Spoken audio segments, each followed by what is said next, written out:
Hello everyone and welcome back to the Warcraft news, where once again we've got a whole bunch to talk about. We're, glugging down Garrosh's rage juice in Revendreth. That's spicy. We're finding encrypted models and seeing lots of big things change, including the really big change to Mythic plus loot, which, it's got a lot of people talking, suffice to say that. Then Blizzard's answer to the PvP community, a new segment for what we do in the WoW news, and a whole bunch of other things. And that's of course brought to you by our patrons, and it is Warrior Month this month, where you'll get the Warrior pin, plus all of this art, and this snazzy sticker straight from our game dev team over to your post box. So if you're a patron during September, then it will charge you the start of October, and then we'll send everything along once we got your details. I'll share more about what we're actually able to do with your support later on in this video. For now though, thank you, and let's get going. Alright, Afterlives Revendreth, where turns out Garrosh is in the milking parlor. That's quite something. Turns out the man is so full of pride and rage that he can just seemingly power Revendreth. Really, there's really not that much to say in terms of the deep lore about this. I do have one or two things, though. I mean, it's mainly just there to show Denathrius's, his villainy, his deception, the class divide in Revendreth, because yes, obviously all the resources are really going to those who need it most, and, the anima drought as well. Now, of course, we do know that Sire Denathrius is the first boss, or the first tier's end boss, and based on the documents we found in Revendreth, he's also the leader of Death's spy network. At least that's what I'm pretty sure is going on, and we know he's an ally of the Jailer. And of course, if you want to learn more about that, we did do our really big, deep, voice-acted lore video, so there was that going on. Now, we'll obviously see, a little bit more about his schemes, what his anima hoarding is actually like, once we get through the Revendreth story, which I'm not going to necessarily spoil for you here. And then I suppose we do have to then wonder, if it's Revendreth for the first raid tier, well, what are we going to see for everything else? Will we see other tiers tackle specific covenants? I'd say with the Venthyr being the initial focus, that's probably going to happen. And I'm definitely interested to see what happens whenever we hit Uther and the Kyrians. I mean, is that where they're going to bring Arthas back or something? Who the hell knows? Now, there's the other big question, Garrosh, right? Whenever they need some anima, what do? They slurp it out of him because he's still full of pride. But we do know, therefore, that Garrosh is just chilling out in some Revendreth dungeon, right? We then have to wonder, will he come back? And if he does come back, he's not given up in his pride. He's still full of himself, he still thinks he was right, and he still does think that the entire thing was Thrall's fault. And I'll talk about that in a little bit. So you do have to wonder. Now, there has been a spell, Summon Garrosh, that's been data mined. Some people are speculating that he could be part of a Mythic-only Sire Denathrius, encounter, so could be that. So, hard to tell. I do think with Garrosh that his story is mostly told, but I do also think that a very clumsy and rushed ending that was quite a letdown, giving his build-up in Mists of Pandaria. So, there's a bit of me that actually wouldn't mind seeing some more of him. I mean, Thrall went pretty hardcore, right? But he also didn't really fight a fair fight, and I think Thrall he just sort of pretended none of it was his fault.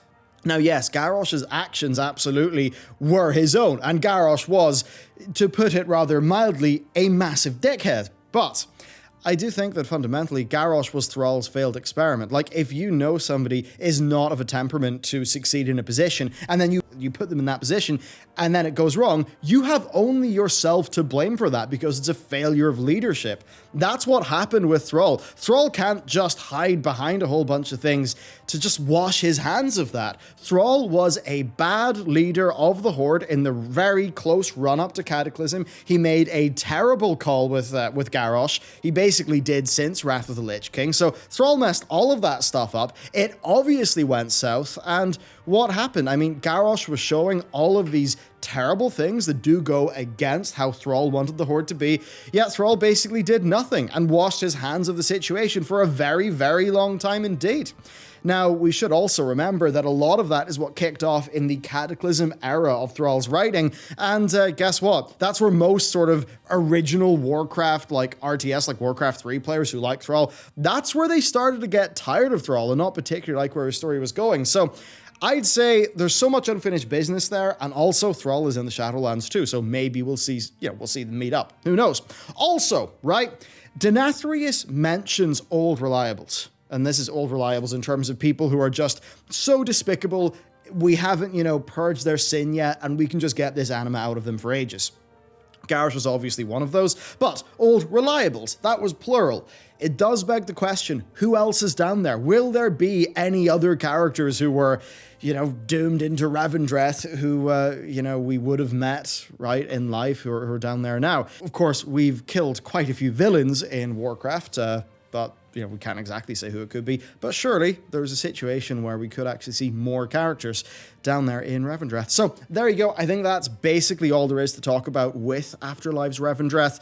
That's the one, though, where I think the story is the one we're going to get into the fastest because it is the first raid of the next expansion. So there's that. Let's move on. Okay, so the CGI Jailer, this is quite wild. PC Gamer, right, have a front cover for their November issue that is a CG model of the Jailer. Now, when I say CG, I mean that as in it is a style that is like the same as the big, expensive pre-rendered WoW cinematics. That's definitely an interesting thing. Models like that for the Jailer are obviously not cheap to make, right? There's a lot of work that goes into them, so I would imagine that if they're showing that off, well, chances are it means they've got a full model of the Jailer, and that would mean that they would be doing him for a cinematic. So currently when you think about the big CGI characters that Blizzard have for the Shadowlands era, well, what do you got? You've got the Jailer, you've got Sylvanas, and you've got Bolvar. And I do imagine that, like with, say, Saurfang, Blizzard will want to, with some of these characters, make their big CGI models and then use them across multiple cinematic pieces. That was such a big success for them in BFA that I've got to imagine they'll want to do that again. So, because of that, I would say,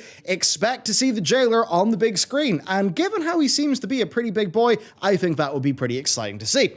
Then, just in terms of details, I mean, if you look at him, you can see the Frostmourne-like runes on him, so, not that we needed any more confirmation that, like, all of the Frostmourne and Helm of Domination came from him, like, it even looks like him. And then also his ears. They look a little bit Dreadlordy. That's something that WoW had picked up on, and I certainly agree with them. I initially thought, they almost look like little trollish ears, but pretty Dreadlord looking. And then as we think about, of course, the recent video that we did and the Denathria stuff, you've just got to wonder, those guys were all in cahoots, but how far back do they actually go with each other? And that really does just make you start to think about this whole pantheon of death. Where do they come from, right? What's the fundamental nature or essence of the beings who comprise it? Right now, we obviously don't know. I imagine we'll find out, though. Then I guess as a final thing, I'm not going to fully comment on this because, right, you probably, at least some of you will know the situation with the leaked Jailer concept art that's basically him from a long time ago. I'm not going to show it here because Blizzard obviously did not appreciate the way that it was leaked initially, so I'm not going to repost it here. But for those of you, like me, who did see that, I wonder, how did he get from looking like how he did, which, to save you some thought, I'll just say he kind of looked reasonable enough and not a bizarre ghoul, to this current version of him, where he looks like a crazy junkie.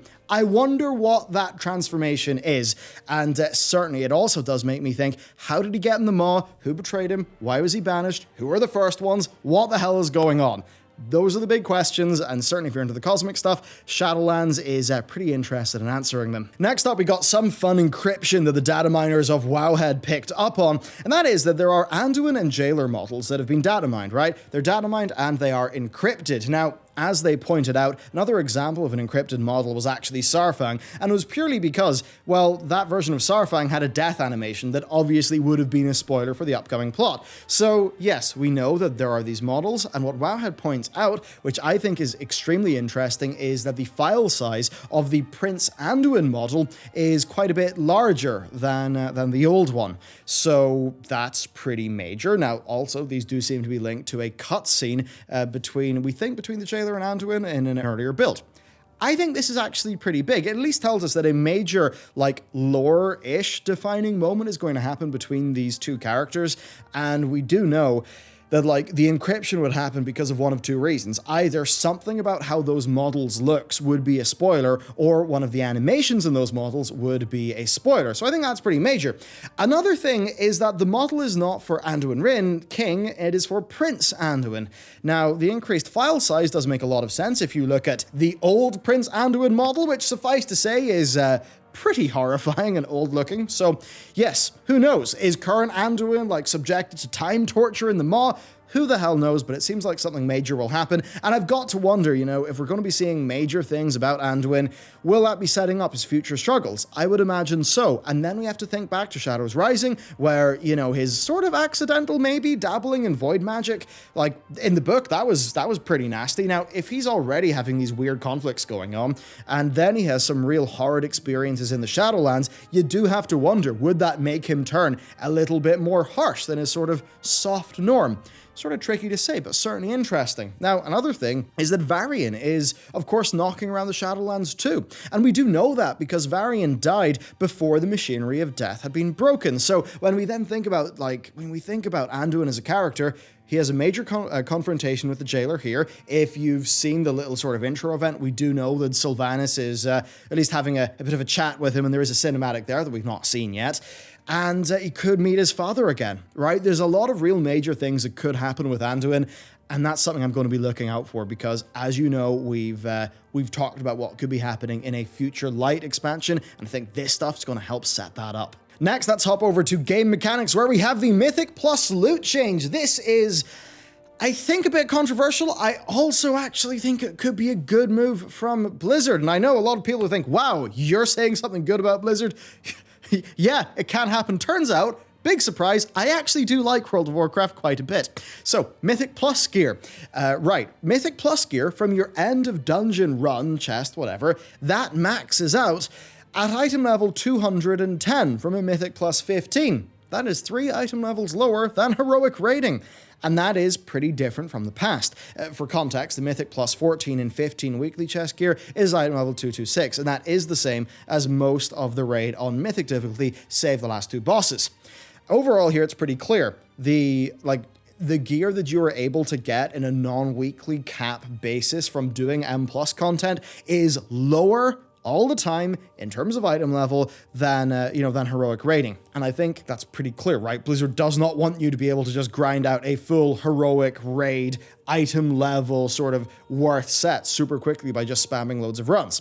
Now, for a little bit of context there, if you're, say, doing Mythic plus 10 runs, then that is item level 204, which certainly is quite a bit lower than the 213 that is Heroic. Now, of course, we've got to view this in the context of the past and think about why Blizzard are making these changes. So, in BFA, Mythic plus loot could drop at, or even in some cases above, Heroic raid level. And then, of course, it could Titan Forge on top of that. Now, I think a bit more old hat when it comes to some of my opinions on this game, and I think there's a lot of other people who would sort of be in a similar situation to me. Actually, I think this is probably a good change, and I think the situation of being able to get Heroic raid quality stuff on a super rapid basis by grinding out loads of M+, I think that wasn't ideal, right? And I think a lot of that is, just when you think about the sort of health and longevity of really of the end game, right? And that ability to just get Heroic raid item level loot super quickly, I'm not sure if that was the best thing.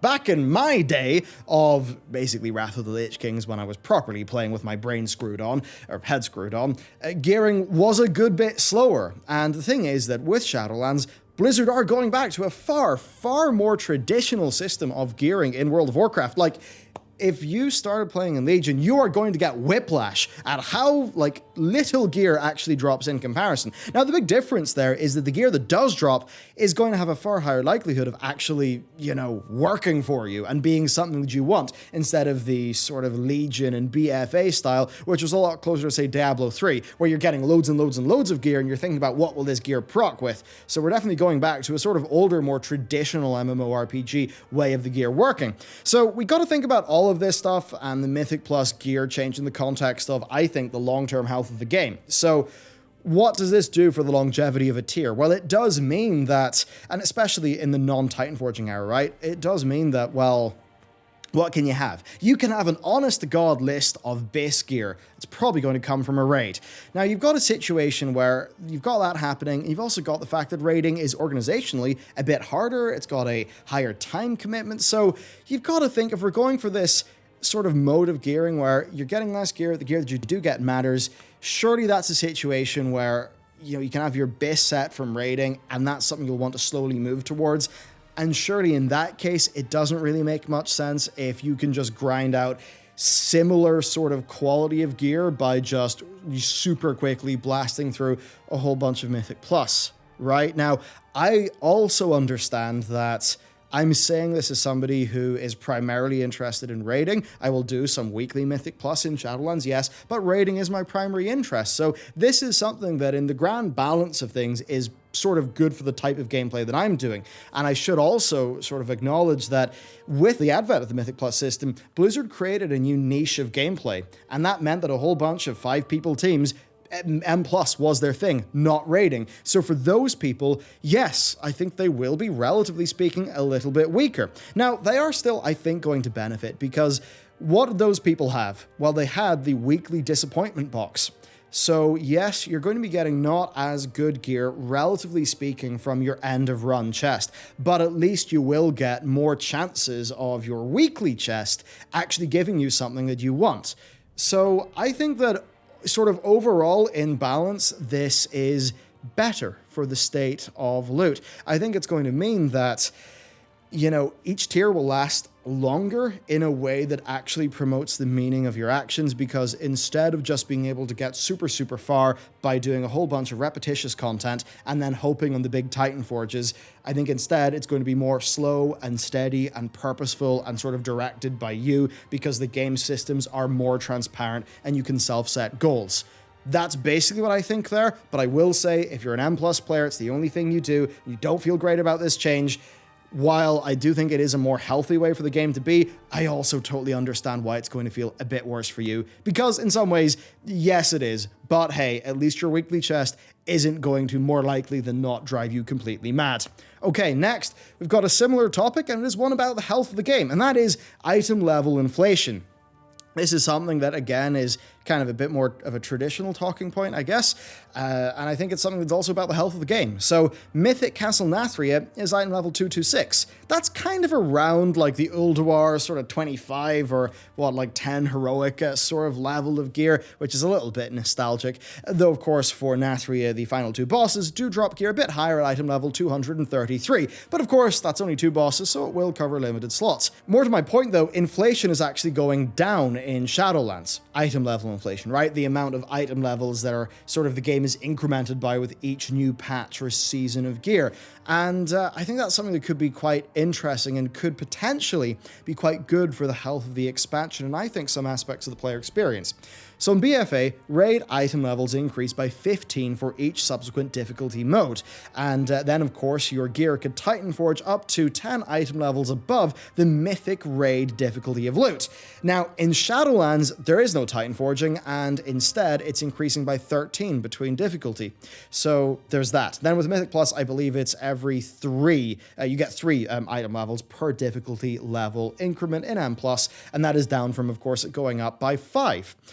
For every increased level of difficulty. Now, Eternal Palace spanned item levels 400 to 455, that's 55 item levels. Nyalotha spanned 55 item levels, I believe, as well. Nathria, though, spans 45 item levels, but I think there's a bit of a difference, because I think the average player is going to be moving less item levels than that.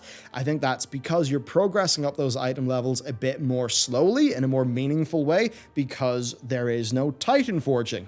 So the gear you're going to get is going to be a more direct reflection of the difficulty of the content that you do. So overall, to me, it's seeming like loot's going to matter a little bit more, and also we have slightly less inflation happening between tiers. Now, we'll have to see where the next tier starts and ends, of course, to get a full look of how this will play out throughout an expansion, and it's not a massive squish, but over a few tiers, you know, if you're getting like 10%, 15, 20% less inflation per tier, and then you have 3 or 4 tiers, I mean, that stuff obviously compounds. Now, I do think that less inflation is good.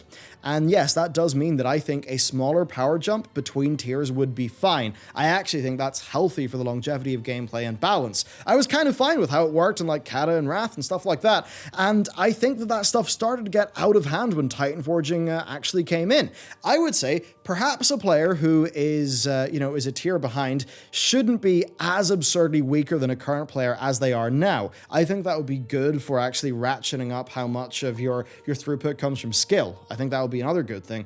And perhaps this, combined with the changes to secondary stat scaling, would actually preserve what I'm going to call non-bonker scaling as we approach 9.3. I mean, I do know that, like, from playing a monk sometimes in the past, you get to the final patch, and you just have so much haste and stuff that you could barely play without breaking your mastery. I mean, obviously you could, but some of the paladins at the end of Legion, like, the scaling got so insane because of the secondary stats and then the item level inflation between tiers that, like, I mean, if you were playing a paladin, you were just in RSI town. I have to wonder if that stuff will happen less, and if that is the case, will we just have, like, overall better quality gameplay for more of the expansion? Obviously, this is a bit hypothetical, and we have to wait and see how it pans out, but it's something I'm paying keen interest to. Okay, next let's talk about dates, because pre-patch is on the background download, and that does mean that it probably won't be too long. Now, of course, the pre-patch is being split into two, as Blizzard did outline in that blog post that they did a while ago. So I think that basically we're looking at the very end of September or very beginning of October for this. One of the reasons why is the AWC finals are on the 26th of September, and it would be pretty awkward if pre-patch killed that. So I think just after that is when we're going to get it, and also I doubt it's going to be happening, like, say, next Tuesday or something, because Blizzard have not posted their usual season-ending notification that they almost always do. Now, when we actually examine the pre-patch itself, the narrative takes place over 2 weeks, right? It's not like you get a new stage every week for 4 weeks. It's only 2. So I imagine, right, what will happen is pre-patch will probably happen the very start of October, or maybe like the first Tuesday after the AWC. So I think that will happen. I think Blizzard will then maybe give us a week to get used to the classes. Then I think 2 weeks of the pre-patch stuff rolling out, and then just the final week for us to dick around before Shadowlands actually hits us. So that's personally what I am expecting. Then next up, we've got an interesting situation from PvP. Now, this is something that really had players worried. Blizzard have now addressed it. Basically, PvP trinkets are going to form a 2-set, and that 2-set is going to boost the value of versatility, and that will be active when you're in PvP. Now, this is not the PvP stat that many people wanted, but it does accomplish some similar things. So versatility is a high-value stat in PvP, so with this boosting versatility, then essentially, you're giving up having 2 raid or, other source trinkets in order to have these 2 PvP trinkets, which will sort of boost up your most PvP sort of viable and important stat, which does mean no more Mechagon Bicycle, because I guess it was a bit silly just flinging a bike at people in PvP. So, right, what is the goal here? Well, basically, via versatility and the power of this trinket, it actually gives Blizzard a balancing knob for, like, PvP-related stuff. And it will mean that people who are PvPers will not feel like they need to raid in Mythic Plus in order to get PvE trinkets for use in PvP. So I think that is a good thing. But of course, it does all depend on balancing. Like right now, it's 20% versatility for the 2-piece. Will there be a situation where a trinket is so overpowered that it's actually worth giving that up? Tricky to tell, but it could happen. Who knows? Realistically, though, I think that Blizzard just didn't have a lot of time, and I think that with the very short amount of time that they had, this plus ensuring that there was versatility on every single bit of PvP Conquest Vendor gear was basically the quickest way they could get the job done in a reliable fashion that at least gives them a sort of balancing tool as time goes on. And on the stat thing, basically Ian said that all the Conquest gear will have versatility along with another secondary stat. Now this does somewhat address itemization complaints, but not fully though, but basically, right, combining the 2-piece versatility bonus with a full set of gear from the PvP vendor does mean you're very, like, weighted towards versatility, and that stuff will all go together, which basically means if you're only doing PvP, you're going to have a very, very good PvP set, and that is something that a lot of PvP players will really want to have heard. Now that said, Ian did say that the Conquest Vendor will not have perfect statistic coverage, but that neither does any single source of gear in World of Warcraft. And yes, he admitted that to be absolutely optimal and the most powerful, you will benefit from branching out into multiple types of content. So yes, if you're a PvPer, you might still want to raid and Mythic Plus to get ideal stats in your gear. Regardless, though, this does give only PvP attained gear a bit of an edge up, meaning that somebody who only does PvP will be in a decent state. But that said, you could just grind out a full set of versatility gear with the ideal other secondary stat via other sources and take that into PvP, and you could do that and you'd be super powerful. And also you will be geared up faster for PvP if you get gear from other sources, because the versatility on that gear will of course still be boosted up by the trinket. Overall, I do think that a PvP stat would have made a PvP and non-PvP gear divide far, far more clear, and I think a lot of PvP players would have preferred that. I actually suspect that might be more healthy overall, but for now, this is what Blizzard are going with. I think it's a decent enough solution for now. Overall, what I'd like to know though is, do you think there should be a PvP specific stat, like say Resilience, or maybe the Warlords of Draenor solution they had to the problem? I'm not 100% sure, that's why I'd like to kick it to you, so let me know, and let's move on. Okay, next up, we fully know how Covenant swapping is going to work, and a big thank you to Wowhead for putting this together based on their testing. I haven't been testing this particular system, I've been more focused on leveling on beta and PTR recently, and you will see content on that soon. So, after talking to an NPC, you'd basically need to do a quest called Prove Your Worth, and that is just a fill the bar in a zone quest. Now, this bar is filled by doing treasures, rares, world quests, and dungeon bosses. Wowhead did note, though, which is very good of them, that spamming dungeons is the fastest because the bosses each will give you 12% of the, fill the bar. So, you do this quest, then you wait for the weekly reset to happen. You then fill the bar again by basically doing an identical quest to the first one, and then, whenever you turn that quest in, your Covenant will be swapped. So basically, it takes one weekly reset to swap. So if you do the week 1 objective right before reset, you'll be able to swap pretty much as soon as the reset happens, as long as you just do that quest again. So that's how that works. But let's just say if it's the start of, maybe it's Thursday, right? If maybe Wednesday, Thursday, the reset has happened and you want to swap Covenants, you basically will have to wait a week until the next reset to be able to fully do that by completing the second weekly quest.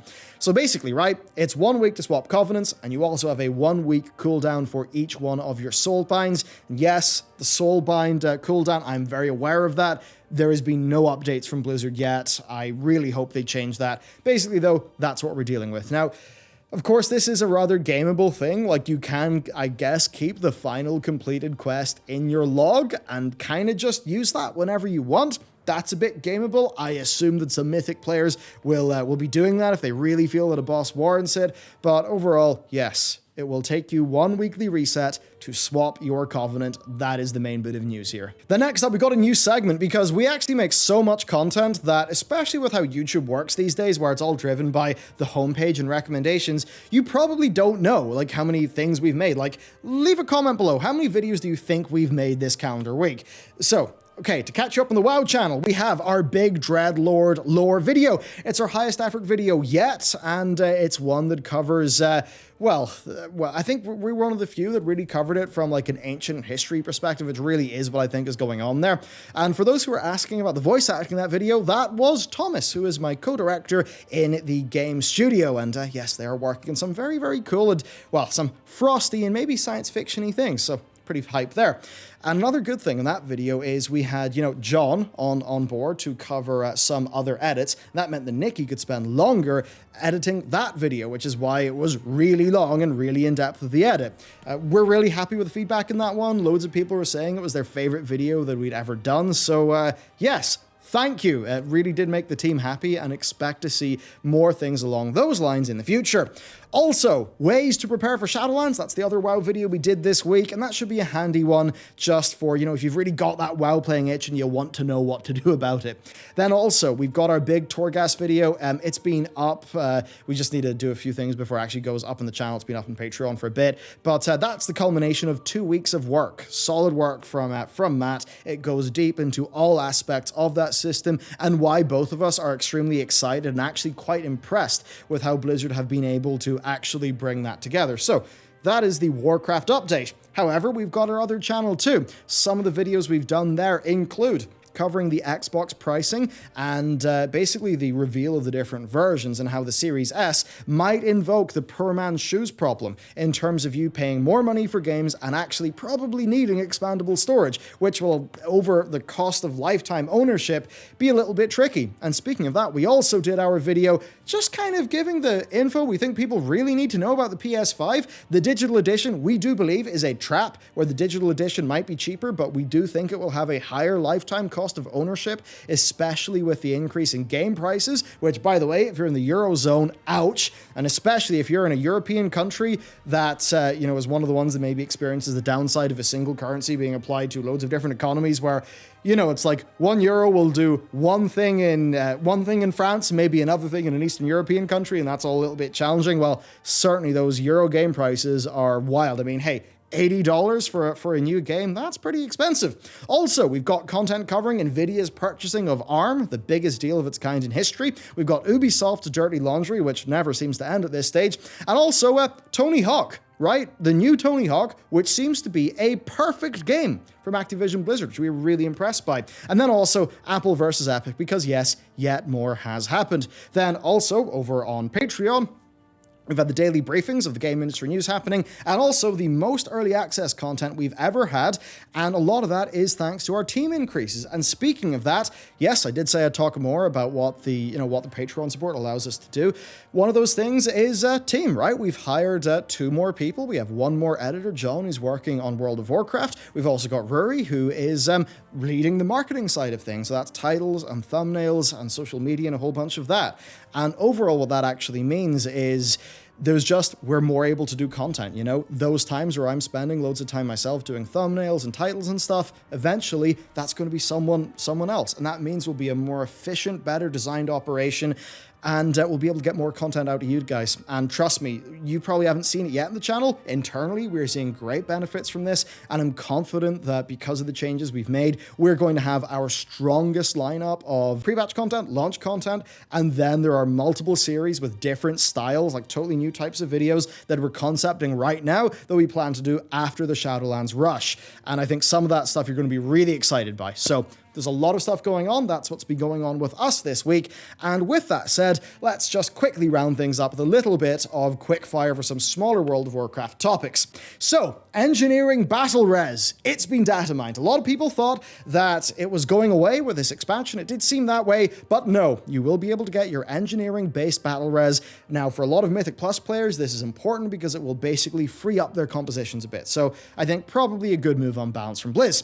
Also, entrance indications for old world dungeons were added across the map, so that's pretty handy. And there have been further class tweaks. Now, that's something where, I'm going to wait and hold back before we fully report on all of this stuff. Basically, we're waiting until things settle. And once that happens, that's when we want to do our really big final look at all of the classes where we can talk about mains and give you our recommendations now that basically me and Matt are just going to be going completely ham into every single class. So that'll be a bit time consuming, but also quite fun. Then also, we've had some renown changes happen for the Covenants.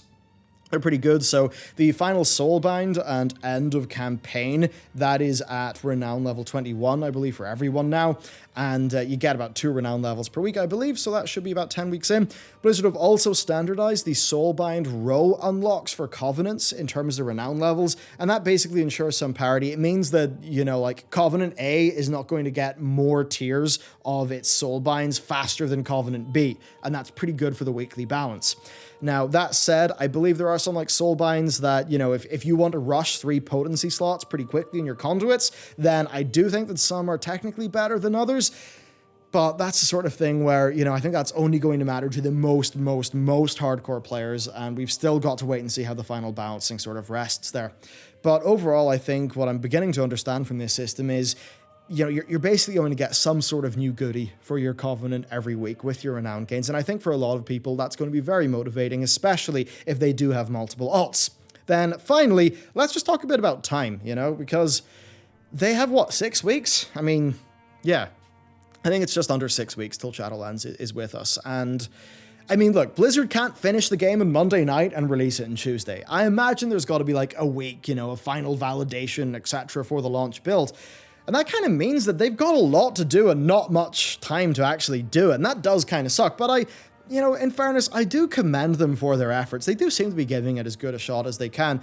And because of this, look, I do imagine Shadowlands will have more launch quirks than most, which is unfortunate, but I think that's mostly because of, you know, work from home, that shift, like delaying things. You know, we did see this kind of, on beta, we saw this kind of like black hole of, oh, the progress has really slowed down. Like for a period around then, and then it sped up again.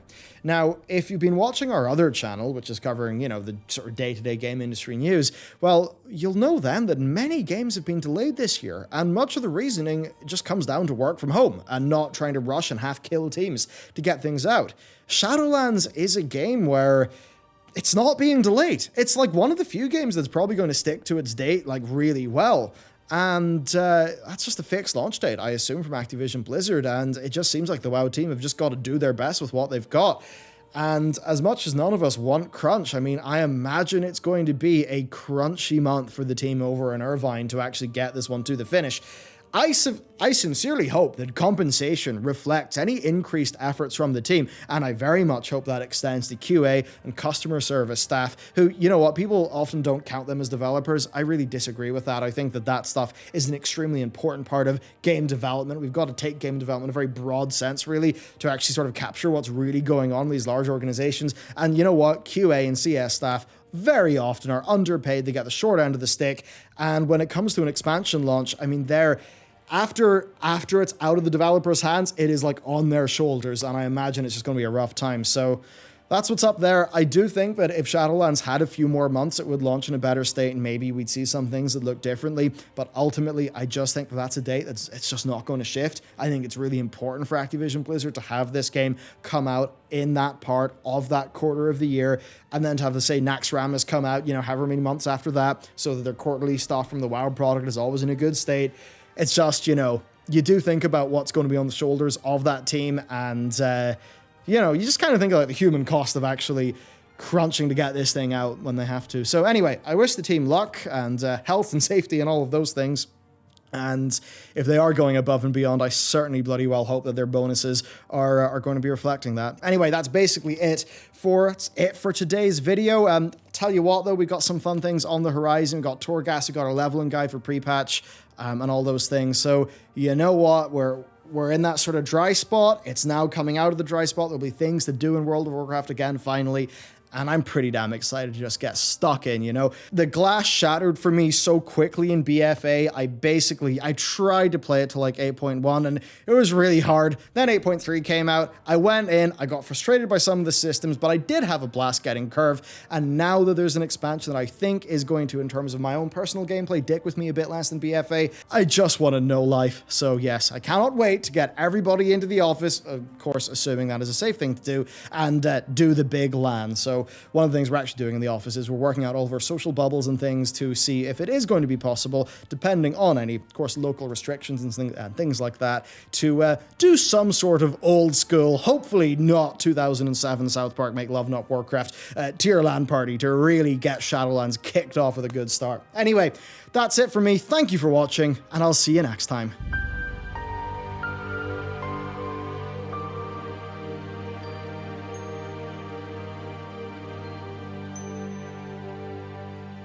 Mm-hmm.